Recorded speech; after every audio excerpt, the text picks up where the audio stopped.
Bonjour à tous et à toutes, c'est Bimatax et aujourd'hui je vous propose plusieurs méthodes pour calculer des racines carrées sans l'aide d'une calculatrice. C'est parti pour la première méthode. Prenons un nombre C. Quand on calcule le carré de ce nombre, on calcule en vérité l'aire d'un carré de côté C. Ainsi, l'opération mathématique x carré permet d'associer un côté à une aire. Eh bien, l'opération racine carrée permet de faire l'inverse. À partir d'un carré dont on connaît l'aire, elle calcule la longueur du côté C. Sur le papier, carré et racine carrée sont donc deux opérations très simples. Le carré permet de passer d'un côté à une aire, et la racine carrée permet de passer d'une aire à un côté. Mais mathématiquement, ça se complique. Si tout le monde sait faire une multiplication pour calculer un carré, il est très difficile de concevoir et de calculer la racine carrée sans calculatrice. Du moins, c'est difficile quand on ne connaît pas la méthode des ronds. Pour ce mathématicien grec, on peut calculer la racine carrée en prenant un rectangle dont l'aire est toujours égale au carré souhaité et en le transformant petit à petit en un carré. Par exemple, ici, l'aire du rectangle est bien égale à l'aire de ce carré. En appliquant la méthode des ronds, on va transformer ce rectangle pour le rapprocher le plus possible du carré. Donc, à la deuxième transformation, on constate que l'aire est toujours identique et puis, au fur et à mesure des transformations, on n'obtient plus un rectangle, mais un carré, dont l'aire est identique au carré souhaité. Ainsi, il faut bien avoir en tête que la méthode des ronds consiste à prendre un rectangle et à le transformer peu à peu en carré. Et une fois qu'on aura obtenu notre carré identique, la longueur d'un de ses côtés correspondra à la racine de l'aire souhaitée. Voici un exemple pour bien comprendre son idée. Ici, on cherche la racine carrée de 25. On part donc d'un rectangle de côté 1, 25. On remarque que le rectangle possède la même aire que le carré dont on cherche à calculer le côté, puisque 1 fois 25 est égal à 25. On va alors ajuster les longueurs du rectangle pour former un carré. D'abord, sa méthode nous donne un nouveau rectangle de côté 2, 12, 5. On remarque que, encore une fois, l'aire du nouveau rectangle est égale au carré souhaité, puisque 2 fois 12, 5 est égal à 25. Et puis on le transforme encore, et on trouve un rectangle de côté 4, 6, 25. Et enfin, après une énième transformation, on trouve le carré parfait dont le côté est 5. Ainsi, on en déduit que la racine carrée de 25 est égale à 5. L'idée de prendre un rectangle et de le transformer peu à peu en carré est au cœur de la méthode du mathématicien grec Héron, qu'on va maintenant voir dans les détails, c'est-à-dire par les calculs. Pour appliquer cette méthode, on va chercher la racine carrée de 36. Étape 1, définir un côté du rectangle. En effet, on va créer notre rectangle en choisissant la mesure d'un de ses côtés. Pour la première étape, on est obligé de définir x, et ici je choisis que x sera égal à 2. Étape 2, on calcule y en fonction de x. En effet, on sait que dans un rectangle, x fois y est égal à l'aire. Donc y est égal à r divisé par x, soit 36 divisé par 2, ce qui nous donne 18. Maintenant qu'on a un rectangle dont on connaît les valeurs x, y, on peut passer à la troisième étape, la transformation du rectangle en un carré. On va déterminer une nouvelle valeur de x en faisant la moyenne des côtés du rectangle. On a x' égale à x plus y divisé par 2, soit 2 plus 18 divisé par 2, ce qui donne 10. On a donc un nouveau x qu'on réinjecte dans l'étape 1. Ici, on voit bien que notre rectangle a changé au niveau de sa valeur x, c'est passé de 2 à 10. Pour conserver l'égalité des aires, on est maintenant obligé de changer le y. On recalcule y, c'est-à-dire y égale 36 sur 10, soit y égale 3,6. On répète la transformation en carré en calculant la moyenne, soit le nouveau x qui vaut 6,8. On calcule le y en fonction du nouveau x, soit y égale 5,29. Maintenant, on continue sa transformation en carré en calculant de nouveau la moyenne. 6,8 plus 5,29 divisé par 2 donne 6,05.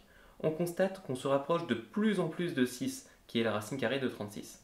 Et on recommence encore une fois. Y en fonction de x donne 5,95.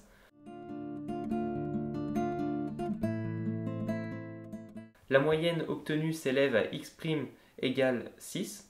Et en calculant le nouvel y, on remarque que x égale y égale 6. On arrête donc nos calculs et on peut conclure que la racine carrée de 36 est égale à 6. Voici la formule généralisant la méthode des ronds. Il s'agit d'une suite mathématique où le premier terme, x0 est défini arbitrairement. Il est quand même bon de savoir que plus x0 sera proche du bon résultat, et moins on aura besoin d'étapes de calcul pour trouver la racine carrée. En regardant cette suite, on peut se demander quel est le rapport avec les étapes précédentes. Eh bien, r divisé par xn correspond au calcul de y. Ainsi, on peut réécrire l'équation en remplaçant r sur xn par y et on obtient x plus y divisé par 2, soit le calcul de la moyenne qu'on utilise pour définir un nouvel x. Pour mieux la comprendre, appliquons cette suite à la racine carrée de 51. Cette fois, on définit x0 sur 1, puis on calcule. x1 égale x0 plus r sur x0, le tout divisé par 2, ce qui nous donne 1 plus 51 sur 1, le tout divisé par 2, soit 52 sur 2 égale 26. On calcule ensuite x2, qui vaut x1 plus r sur x1, le tout divisé par 2. En remplaçant r par 51 et x1 par la valeur qu'on vient de calculer, on trouve que x2 vaut 13,98. On répète ces étapes de calcul jusqu'à x6.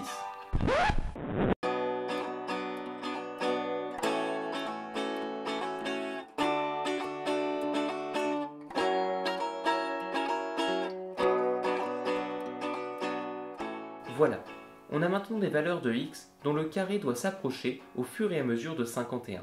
Je vous propose de vérifier ça tout de suite en les élevant au carré.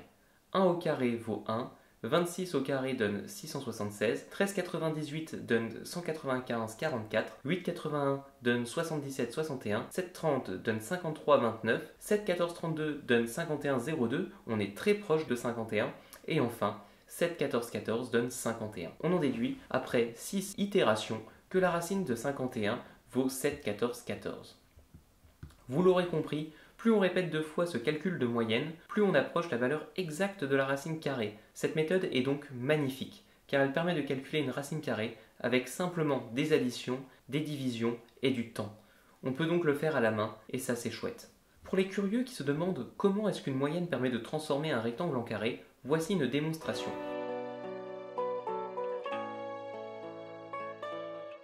Dans cet exemple, x est trop petit par rapport à y. Le calcul de la moyenne permet de rééquilibrer x et y pour former un carré. Malheureusement, l'aire de ce nouveau carré n'est pas égale à l'aire souhaitée, mais on se rapproche au fur et à mesure. Donc, si x est trop petit, sa valeur augmente, et inversement, s'il est trop grand, sa valeur diminue. La deuxième méthode pour calculer une racine carrée passe par les logarithmes. En effet, les tables logarithmiques ont une propriété intéressante. Elles transforment les multiplications en additions. Je vous propose donc le développement suivant. À partir de c carré égale a, on cherche à isoler c et à l'exprimer seulement en fonction de a. On commence tout d'abord par transformer cette expression en logarithme. Puis on développe le c carré, ce qui va donner log c plus log c, puisqu'on passe d'une multiplication à une addition, pour aboutir du coup à 2 fois log c. À partir de là, il suffit de diviser log a par 2 pour obtenir log c. On a donc isolé log c et on l'a exprimé en fonction de log a. On revient à un système classique en mettant 10 à la puissance de log a sur 2, et pour finir, on constate que c est le résultat de la racine de a. Donc on peut remplacer c par racine de a. La formule finale est donc racine de a égale 10 puissance log a sur 2. Et dans cette formule, il y a simplement un logarithme, une division, une puissance de 10, mais aucune trace de la racine carrée. On peut donc le faire à la main si on a une table logarithmique à côté. Enfin, il existe une troisième méthode qui permet de trouver de tête une valeur approchée de la racine carrée. Je vous ai écrit les étapes à suivre pour y arriver et je vous conseille de mettre en pause si vous voulez prendre le temps de les lire. Mais je peux aussi vous conseiller ce short de KobePie, lien dans la description, qui explique ce procédé de façon très explicite. Donc KobePie, c'est une chaîne YouTube axée sur les mathématiques. Je vous conseille d'aller jeter un coup d'œil car c'est vraiment du beau travail. Sur ce, cette vidéo est finie. Je vous dis à la prochaine et je vous laisse avec une animation de la méthode des ronds